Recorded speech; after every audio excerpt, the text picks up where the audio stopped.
আজ 16 বছর পরে মালয়েশিয়া থেকে বাড়ি আসলাম। দুর্ভাগ্য হলো ভাই বোনদের জন্য কিছু নিয়ে আসতে পারলাম না, কিন্তু আব্বা আমারে দেখলে অনেক খুশি হবে না। কি ব্যাপার, লাগে যে আবার কি হইলো? আব্বা, তোমার বড় ছেলে বাড়ি এসেছে ঠিক আছে, আমি কিন্তু আমার ঘরে জায়গা দিতে পারবো না। তুমি তো জানো আমার শালা এসেছে, ওই 1 মাস থাকবে, আবার 2 দিন পর শ্বশুর শাশুড়ি আসবে। আমার ঘরে এমনিতে জায়গা নেই, তুমি বড় ভাইকে বলবা সেজন্য অন্য কোথাও গিয়ে থাকে। আরে ও আগে বাড়ি আসুক তো, তারপরে দেখ পানে, তুই অত ব্যস্ত হোস নি। ও তুমি যাই বলো না কেন আব্বা, ও যেন আমার ঘরে না ওঠে, আমি তোমাকে নিষেধ করে গেলাম।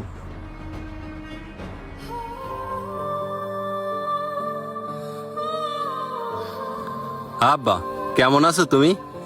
আরে রাহাত, তুই এত তাড়াতাড়ি চলে আসলি? দে ব্যাগটা আমার কাছে দে। কি নিয়ে আইছিস ব্যাগে, খুলি দেখি। আব্বা তুমি কি শুরু করলে? এত বছর পর বাড়ি আসলাম, ঘরে আগে উঠতে দাও, তারপর দেখি না সবকিছু। আরে দাঁড়া, আগে কি নিয়ে আইছিস দেখিনি। এ কি, সব তো জামা কাপড়, সে সোনা দানা গয়নাগাটি দামি মোবাইল তা সব কই? কিছু তো দেখছিস নে। তুই আর 16 বছর পর এইসব নিয়ে আইছিস? তুই তোর ছোট ভাইটার জন্যও কিছু নিয়ে আইছিস নে? আরে ভাই, তুই এত তাড়াতাড়ি চলে আইসির, দেখি আমার জন্য কি নিয়ে আইসির। আমার সে আইফোন নিয়ে আসতে কইলাম, তা কোন পাশে রাখিসির? কই সে ফোন কই? সব তো দেখতিস জামা কাপড়। আমার বজলে একজোড়া রুলি আনতে কইলাম, তাও তো দেখতিস নিতে, কিছু নিয়ে আসিনি। আব্বা, আমি বলিলাম না তোমার বড় ছেলে আমাকে জন্য কিছু করিনি আর করবেও না। দেখিস আমার জন্য কিছু নিয়ে আসিনি। আমার জন্যও তো কিছু নিয়ে আসিনি। তুই আর 16 বছর ধরে বিদেশ করলি, কারোর জন্য কিছু আনলি নে। আমি কত আশা করি রয়েছি তুই গয়নাকাটি আনবি। এই ইনতে 3 মাস আগে আমি তোর বোনের বিয়ে দিলাম। তার শ্বশুর বাড়িতে তখন শুনবে বড় ভাই বিদেশে বাড়ি আইছে, ও শ্বশুর বাড়িতে তখন দেখতে যাবে বোনের জন্য কি নিয়ে আইছে। যখন শুনবে ওর বোনের জন্য কিছু নিয়ে আসেনি, তখন আমার মান সম্মানটা কম যাবে। তোর লজ্জা করলো না খালি হাতে বাড়ি আসতি? আব্বা, তুমি কার কি করছো? ওর কি কোনো লজ্জা সরম আছে? ও তো স্বার্থপর, শুধু শুধু 5 লাখ টাকা খরচ করে বিদেশ পাঠাইছাও, এখনো ধরা খেয়ে বাড়ি এসে কাইনতিস। মানুষ তো বাড়ি আসবে বলে আগেতে ভাই বোনের জন্য কত কিছু কিনি থই, ও তো আমাকে জন্য কিছু কিনিনি। আমাকে জন্য কেনবে কেন? ও আমাকে কথা তো মনেই করে না। 5 লাখ টাকা খরচ করি ওদের বিদেশ না পাঠাইয়ে আমি গরু কিনে তুতাম, তাতে আবার অনেকটা লাভ হইতো। তুই কনে উঠিস রে? সুহাগ, তুই এমন করতেছিস কেন আমার সাথে? কেমন করবো তোর সাথে? আমার এ ঘরে তোর কোনো জায়গা হবে না। আমার শালা আইছে, ওই 1 মাস থাকবে, তুই যেই রান্না করে থাকি। ভাই, আমার থেকে তো শালা আপন হয়ে গেল। তোরে আমি সেই ছোটবেলা থেকে এত বড় বানাইছি, আর তুই কিনা আমার ঘরে উঠতে দিচ্ছিস নে। আজ 16 বছর যে বিদেশ খাটলাম, সব তো তুগির পিছনে খরচ করেছি, নিজের জন্য কিচ্ছু করিনি। আর আজকে কিছু আনতে পারিনি বলে আমি স্বার্থপর হয়ে গেলাম। আমি তো তোদের চাহিদা পূরণ করার জন্য 16 বছর থেকেও কাগজপাতি করতে পারিনি। এখন তুই কিনা আমারে বলতেছিস তোদের জন্য কিচ্ছু করিনি। তোরা তো আবেগী কথা শোনার সময় আমার নেই। এ ঘরে তোর কোনো জায়গা হবে না, তুই যেই রান্না করে থাকি।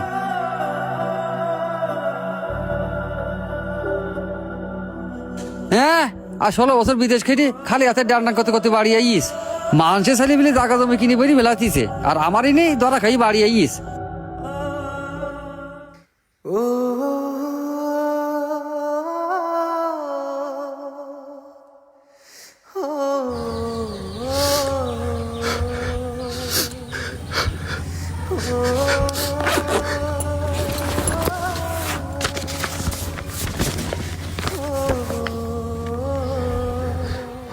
আব্বা, আমি তোমাদের জন্য 16 বছর ওই দূর প্রবাসে কাটালাম।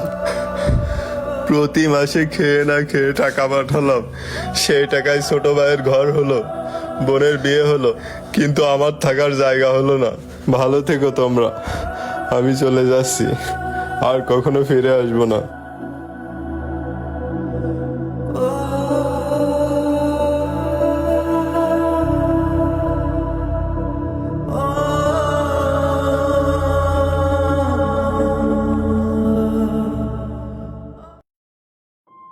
দুপুর হয়ে গেছে, সাবালটার সাথে অনেক বাগাবাগি করেছি, ও তো আসি ধরে কিছু খাইনি, যাই করা বাদ দিয়ে আসি।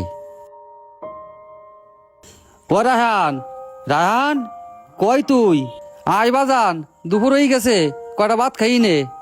কই ঘরে তো দেখছিস নে, ব্যাগ ইন ফেলাই নিয়ে, আবার একটা কাগজ দেখতেছি। দেখি তুই এটা কিসের কাগজ? রাহানকে তাহলে সত্যি সত্যি বাড়ি ছাড়ি চড়িয়ে গেল। ও মনে হয় বেশি তো যেতে পারেনি। যাই যাই তাড়াতাড়ি ফিরে নিয়ে আসি।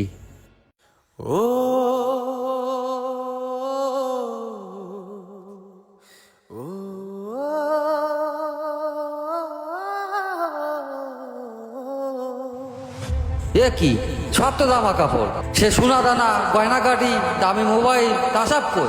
আমি বলিলাম না তোমার বড় ছেলে আমাকে জন্য কিছু করিনি আর করবেও না। তুই আর 16 বছর ধরে বিদেশ করলি, কারোর জন্য কিছু আনলি নে, তোর লজ্জা করলো না? খালি হাতে বাড়ি আসছি। ওর কি কোনো লজ্জা সরম আছে? ও তো স্বার্থপর। ছেলেটাতে কনে গেল আর কনে খসবো, ওর সাথে খারাপ ব্যবহারটা করা আমাকে ঠিক হয়নি, রাগ করি দিয়ে কনে চলে গেছে, এখন কনে খসবো আমি ভারী টেনশনে পড়ে গেলাম।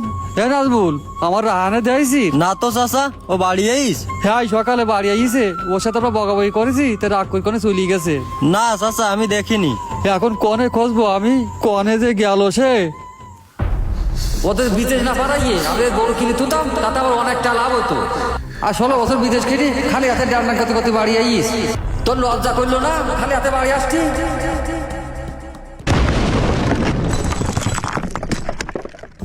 এই তোমরা কেউ লাশের গায়ে হাত দিও না, সবাই একটু দূরে সরে দাঁড়াও।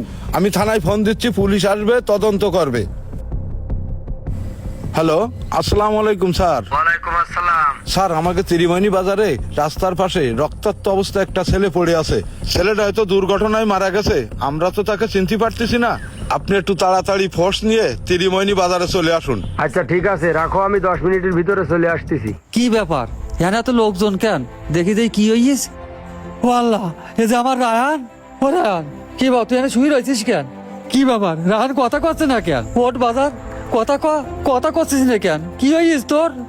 এ তোরা দাঁড়া দাঁড়া দেখতেছিস, একটু ধর দিন, তাড়াতাড়ি ধর, এর হসপিটালে নিতে হবে। ভাই শোনেন, হসপিটালে নিয়ে কোনো লাভ হবে না, আপনার ছেলে আর নেই। কি করলি?